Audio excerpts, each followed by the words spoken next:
Welcome to The Late Show, everybody. I'm your host, Stephen Colbert. Look, I don't know. Hey, friends. I don't know what you all are talking about, but everybody I talk to is talking about what Donald Trump doesn't want to talk about. So let's talk about it.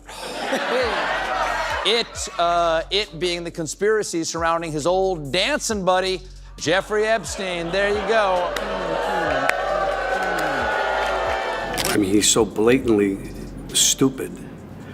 He's a punk, he's a dog, he's a pig, he's a con, a bullshit artist, a mutt who doesn't know what he's talking about, doesn't do his homework, doesn't care, thinks he's gaming society, doesn't pay his taxes. He's an idiot. Colin Powell said it best. He's a national disaster. He's an embarrassment to this country. Donald Trump has been called many things: businessman, showman, disruptor. But Stephen Colbert and Robert De Niro saw through all the branding and stripped it down to something far simpler: an act. To them, Trump wasn't the bold maverick or fearless outsider he sold himself as. He was simply the loudest guy in the room, pitching a product that didn't work, yet convincing millions it was priceless. Their roast exposed the illusion, leaving the salesman without his spectacle. The president was buddies with a pedophile. On Friday, the Wall Street Journal dropped an absolute bombshell. They are reporting that in 2003, Trump sent a birthday letter to Jeffrey Epstein for his 50th birthday that was sexually suggestive. Yeah, it's the most inappropriate birthday gift since Carvel debuted Fudgy the Hung Like a Whale. Now, America's Philistine president has had himself appointed head of one of our premier cultural institutions. He has cut funding and support to the arts, humanities, and education. And now he has announced a 100% tariff on films produced outside the U.S. Let that sink in for a minute. You can't put a price on creativity, but apparently you can put a tariff on it. Of course, this is unacceptable. All these attacks are unacceptable. If you're enjoying this video, please make sure to subscribe to the channel and hit the bell icon. Colbert mocked the performance like a late-night parody that never ended, while De Niro came at it with the raw ferocity of someone who despises cheap theatrics. Together, they demolished the illusion, showing Trump not as a titan of politics, but as a character so addicted to spectacle that he mistook applause for leadership. Colbert wasted no time cutting into the mythos of Trump as a dealmaker. He framed him not as a master of negotiation, but as a man who never actually finished anything.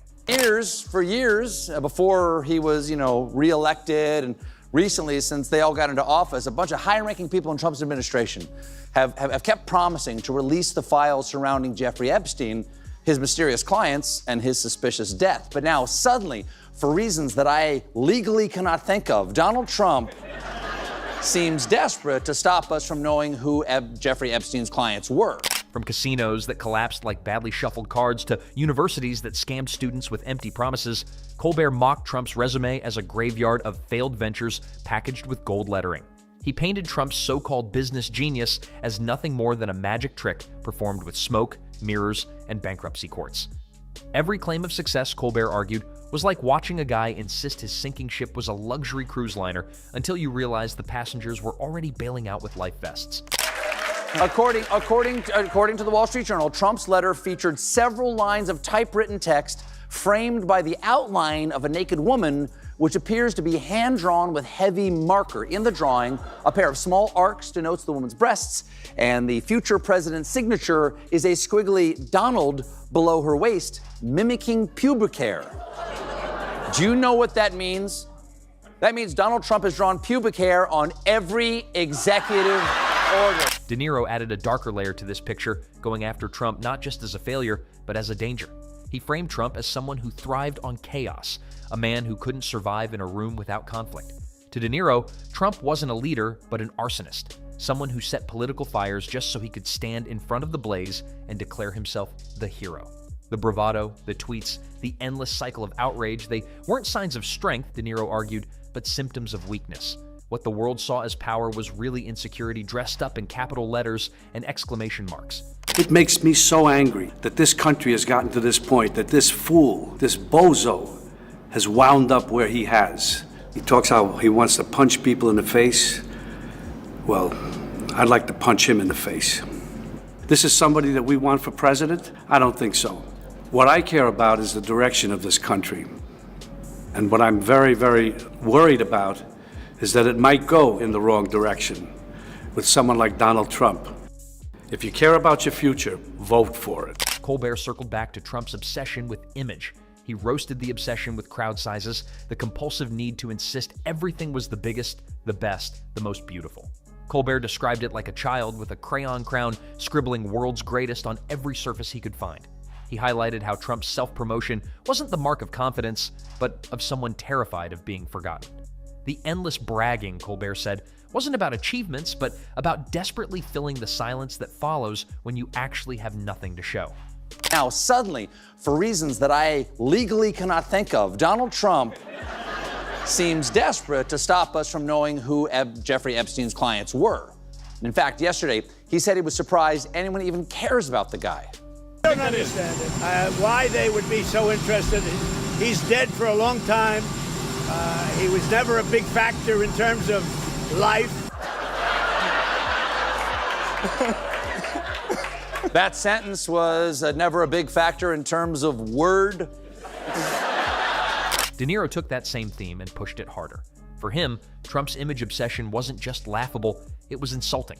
Here was a man with immense power and influence, yet his daily focus was on TV ratings and magazine covers. De Niro mocked the pettiness of a leader who measured his worth in headlines as if leading the country were just another episode in a reality show.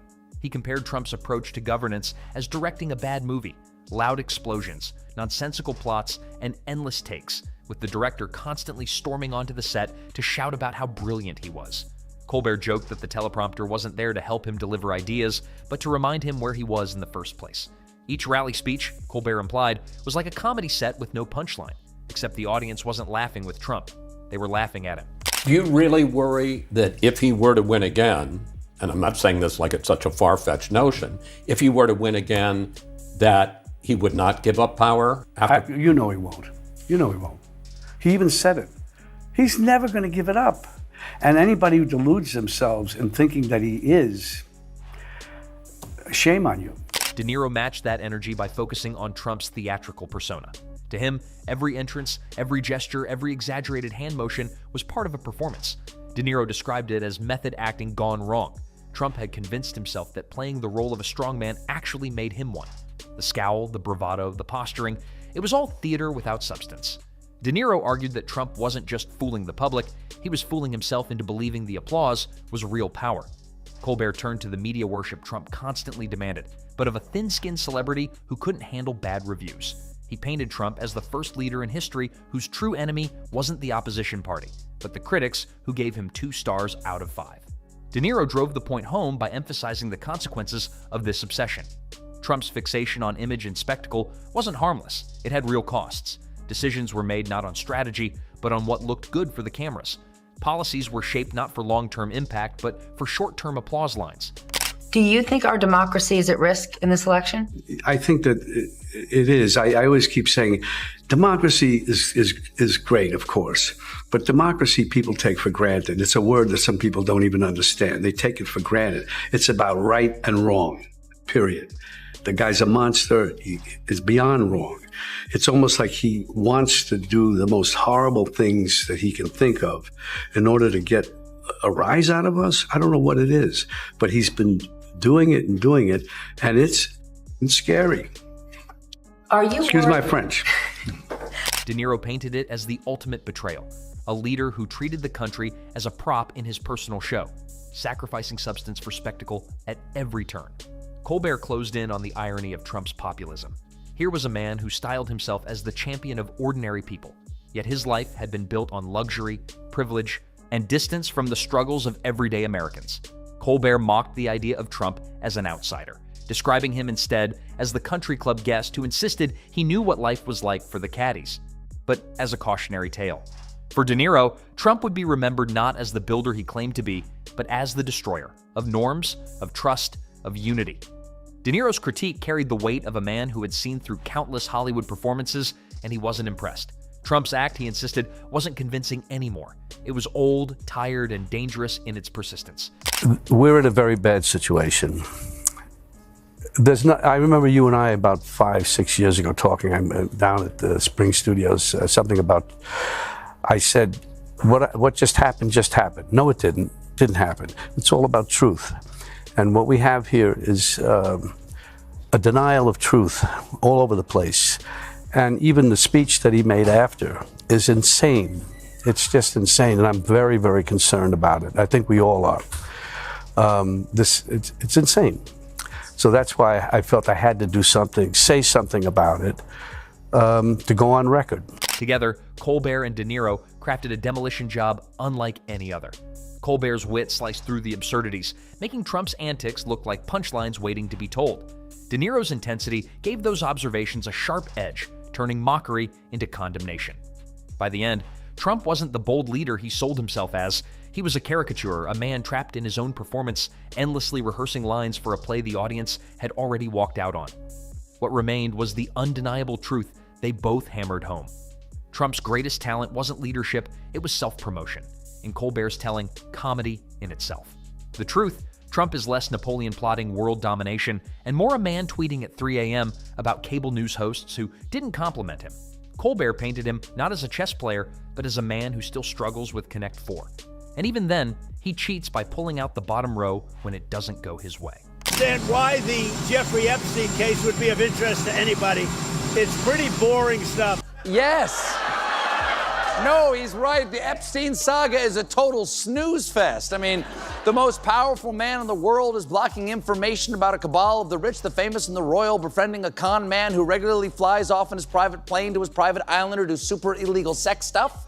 Then the con man is arrested. People are afraid he's going to name names, but before he can, he mysteriously dies right after being taken off a suicide watch in a federal prison during the administration of the guy who is blocking the release of the information. Boring. But what truly makes Colbert's roast sting is his ability to highlight how predictable Trump has become. Every controversy, every scandal, every so-called shock is really just a recycled version of the same play. Deny, deflect, and distract. Colbert compared Trump's career to a bad sitcom reboot. It's the same lines, the same laugh track, the same tired catchphrases, just with fewer fans every season.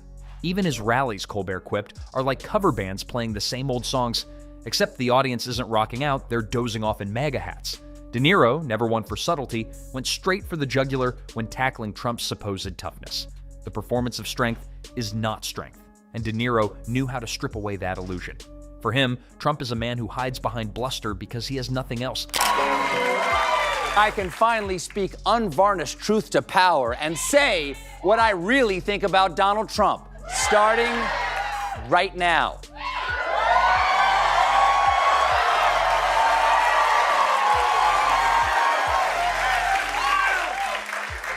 I don't care for him. Doesn't seem to have like the skill set. Doesn't have the skill set to be president. You know, just not a good fit, that's all. The brilliance of their combined roast is how they painted Trump as a parody of himself. Colbert ridiculed his speaking style, those half-finished sentences that meander into nowhere before circling back to the same tired brag. To Colbert, it was like watching a GPS that only has two destinations, Trump Tower and Mar-a-Lago, and still manages to get lost on the way. De Niro layered on the mockery by pointing out how Trump's body language, the exaggerated hand gestures, the puffed chest, is less commanding presence and more nervous magician trying to distract the audience from noticing the trick isn't working. And when the subject turned to Trump's obsession with loyalty, both Colbert and De Niro dug in. Trump, they argued, demands loyalty not to a country, not to principles, but to himself. It was a portrait of fragility masquerading as dominance, a man so insecure that his entire empire of power rests on forcing others to clap harder. Go f yourself. On Friday, Donald Trump posted, "I absolutely love that Colbert got fired. His talent was even less than his ratings." How dare you, sir? Would an untalented man be able to compose the following satirical witticism? Go f yourself. Colbert particularly relished roasting Trump's tendency to live in an alternate reality. From claiming he won elections, he lost to denying things caught on tape, Trump, in Colbert's words, is less a politician and more a walking conspiracy theory with a spray tan. He thrives not on truth, but on creating a constant fog of confusion where facts go to die. Colbert mocked this by imagining a world where Trump could claim the sun rises in the West and half his supporters would line up to agree. sunglasses on, facing the wrong horizon. The joke cut deep because it revealed not just Trump's delusion, but the culture of denial he cultivates. De Niro, on the other hand, hit hardest on Trump's character, or lack of it. He blasted Trump as a man who measures success in gold-plated fixtures and social media followers, not in decency or integrity. To De Niro, Trump's legacy isn't wealth or leadership, but a trail of lawsuits, bankruptcies, and burned bridges. Colbert's jokes softened the blows only to make them land harder. De Niro's fury amplified the absurdity until it was undeniable. Together, they crafted a demolition job that didn't just tear at Trump's image, but collapsed the entire mythology built around him. Trump wasn't exposed as a misunderstood genius or a tragic figure. He was revealed as a salesman who sold America an empty product, a carnival barker whose show has run too long past the point of entertainment.